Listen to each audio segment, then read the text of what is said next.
enfrentar esse debate. E a gente não ter coragem de se acovardar diante das mentiras e do fake news que essa gente faz todo santo dia. E vocês, mulheres, tomem cuidado com essa tal de inteligência artificial. Eles são capazes de tirar uma foto sua, sentada do jeito que você está aqui, e colocar você pelada no celular. É isso que é inteligência artificial.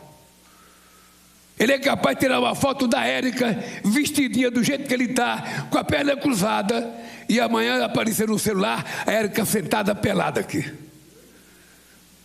Então se preparem, porque a podridão não está nem começando na inteligência artificial. E todos nós gostamos de coisas fáceis. Você não vê um influencer. Você sabe agora uma profissão chamada influencer. Os caras que trabalham na internet têm 3 milhões de seguidores. Eu não conheço um professor de matemática que tenha 4 milhões de seguidores. Eu não conheço um professor de geografia que tenha 4 milhões de seguidores. Eu não conheço ninguém que ensine uma coisa séria que tem 4 milhões. Mas se o cara estiver falando bobagem, pode até ter 20 milhões. O Bolsonaro tinha 30 milhões.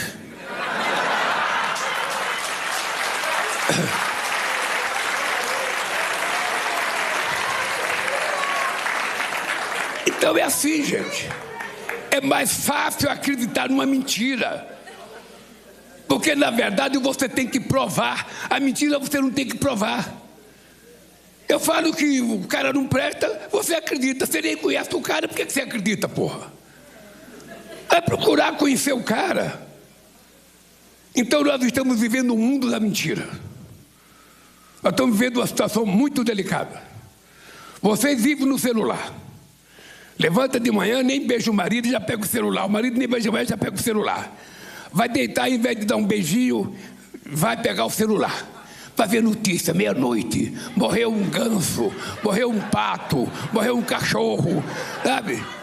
Ao invés de ficar olhando para a cara da mulher e conversando com ela e fazendo carinho, fica no celular.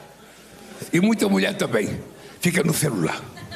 Então é preciso que a gente não se permita virar algoritmo. Nós somos seres humanos, nós temos sentimento, nós temos coração, nós temos solidariedade. A gente não pode ficar sendo algoritmo robotizado pelos que eles querem que a gente veja e que a gente acredite todo dia.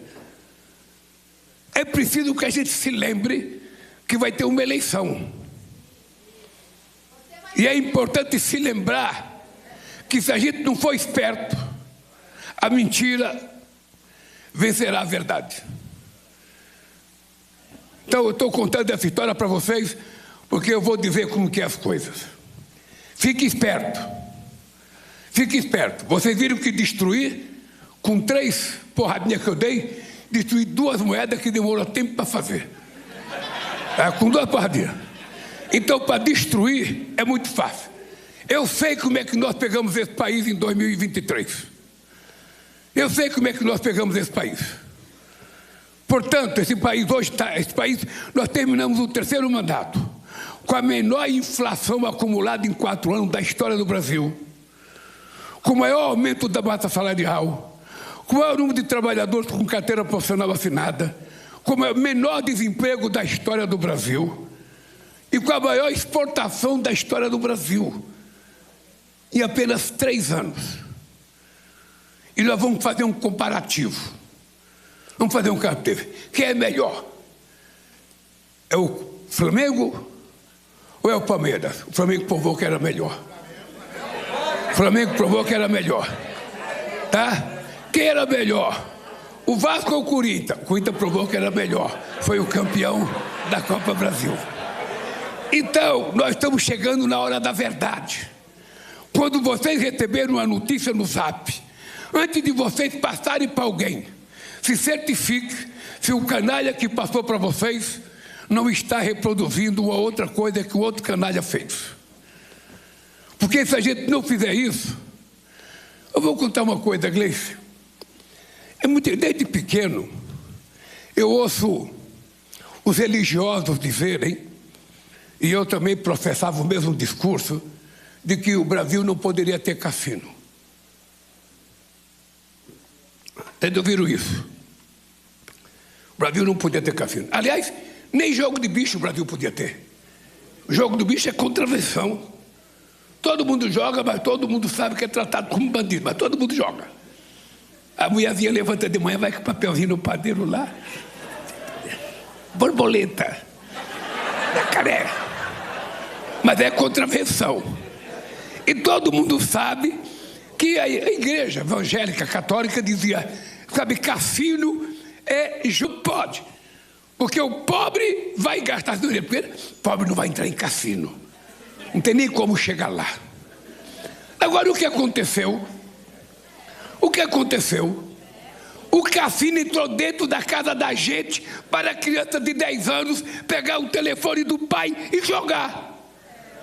Com essa quantidade de betas que foram criadas aí, que está tomando conta do futebol, que está tomando conta da publicidade e que está tomando conta da corrupção desse país, porque vocês estão vendo o trabalho do Banco Central tentando fazer com que essa gente pague pelo menos os impostos nesse país.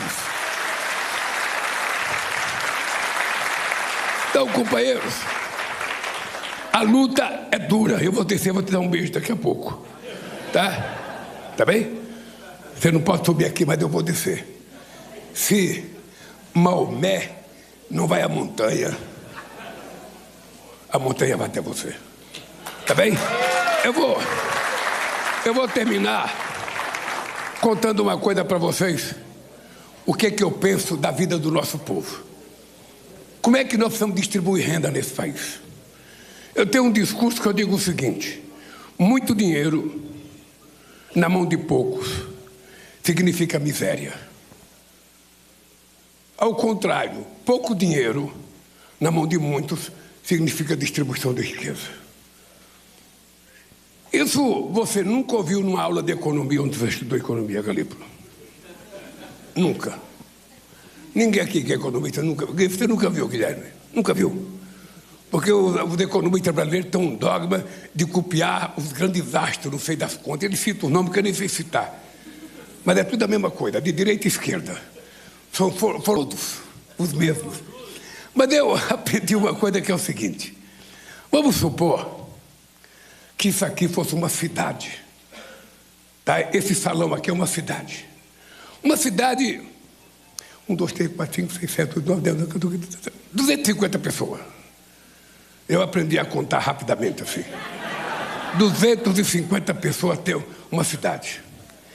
E vamos supor que eu tivesse R$1 milhão, que tem um bar, que tem um restaurante, que tem umas coisinhas, jogo de bocha, pro Zéinho de cabelo branco, que tem uma jogo de bocha, que tem. Então, eu ia chegar nessa cidade, eu ia pegar esse 1 milhão, eu ia dar para uma pessoa. Ia dar para a Érica, nossa deputada estadual. Ia pegar 1 milhão. Ia dar para uma pessoa nessa cidade de 250 habitantes. O que a dona Érica ia fazer? Ela ia correr para um banco, que não existe nessa cidade. Iria fazer um depósito, aplicar o seu 1 milhão e ganhar o lucro dessa aplicação. Todos os outros 249 habitantes ficavam chupando o dedo. O bar da esquina ia ficar chupando o dedo, porque ela não ia comprar nada naquele bar. O restaurante ia ficar chupando o dedo, porque o 1 milhão dela estava no banco. A padaria não ia vender o pão, porque o dinheiro dela estava guardado no banco. E 249 pessoas com o dedo na boca. Agora veja, ao contrário.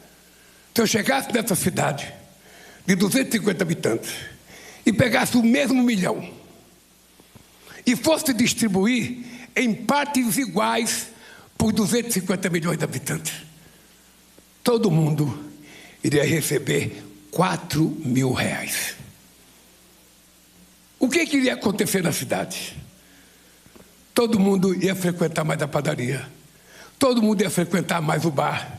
Todo mundo ia frequentar mais os armarinhos para comprar caderno, para comprar roupa, para comprar chinelo, para comprar sapato. O dinheiro ia dinamizar a vida da cidade. O comércio ia crescer. O comércio crescendo ia gerar mais um emprego. O emprego ia gerar mais um trabalho. Esse comércio vendendo mais ia comprar da indústria. A indústria ia vender mais. A cidade começaria a viver um outro padrão de vida. Por quê? Porque todo mundo tinha um pouco de dinheiro e não apenas a Érica tinha 1 milhão dela sozinha. É isso que nós precisamos pensar quando a gente fala de economia. É preciso distribuir melhor aquilo que é a riqueza do país, para que todo mundo, sobretudo aqueles que não tiveram oportunidade de estudar, aqueles que não tiveram, ele possa ter o seu emprego, o seu salário, a sua aposentadoria e ele poder cuidar da sua vida, tal como diz a lei que aprovou o salário mínimo. Tal assim, não é fácil? Por que não faz?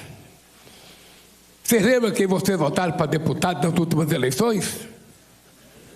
Alguém lembra qual foi o senador que votou? Alguém já se preocupou o que o senador fez nesses 8 anos que ele está lá no mandato? Já foram acompanhar para saber o que ele fez? Então, gente, não precisa ter estudo. O que nós precisamos ter é responsabilidade. Nunca coloquem uma raposa no galinheiro de vocês, porque ele não vai cuidar da galinha e nem do galo, ele vai comê-las. Então, quando a gente for votar, é preciso a gente saber, a gente está votando por quê? O que a gente quer que o deputado faça, que o prefeito faça, que o vereador faça? O que a gente quer? Você tem que ter um propósito. Não é só digitar um número e depois esquecer. Porque quem perde é você. Muito obrigado, gente.